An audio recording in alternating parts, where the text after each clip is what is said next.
বাংলার অচেনা এক নদী, পদ্মা নদী। কারো কাছে শুধু নদী, কারো কাছে জীবনের ভরসা। নৌকার মাঝখানে দাঁড়িয়ে জয়নাল দাঁড় টানছে। জয়নালের কালো মুখে ঘামের ঝিলিক, তার গলায় গান। ও পদ্মা নদী, তুই আমার জীবন, তোর বুকেই আমার গান।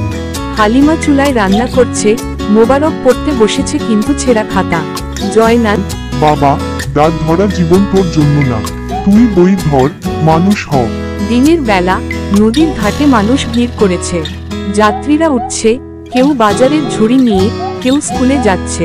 সেতু নাই, রাস্তা নাই, গ্রামের ভরসা শুধু একটাই, জয়নালের নৌকা।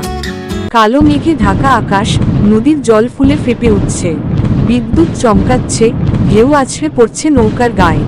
গ্রামের ঘাটে কয়েকজন মানুষ দৌড়ে এসে বলছে, খবর, গ্রামবাসী ওপারে এক মা প্রসব যন্ত্রণায় কাতরাচ্ছে, ডাক্তার পৌঁছাতে হবে।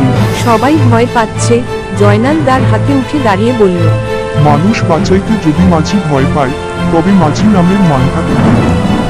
নদীর মাঝখানে উত্তাল ঢেউ, নৌকা কাঁপছে, ডাক্তার ও কয়েকজন মানুষ আঁকড়ে ধরেছে। ওপারের ঘাটে ডাক্তার পৌঁছালো। কুড়ে ঘরে কান্না ও শিশুর জন্ম হলো।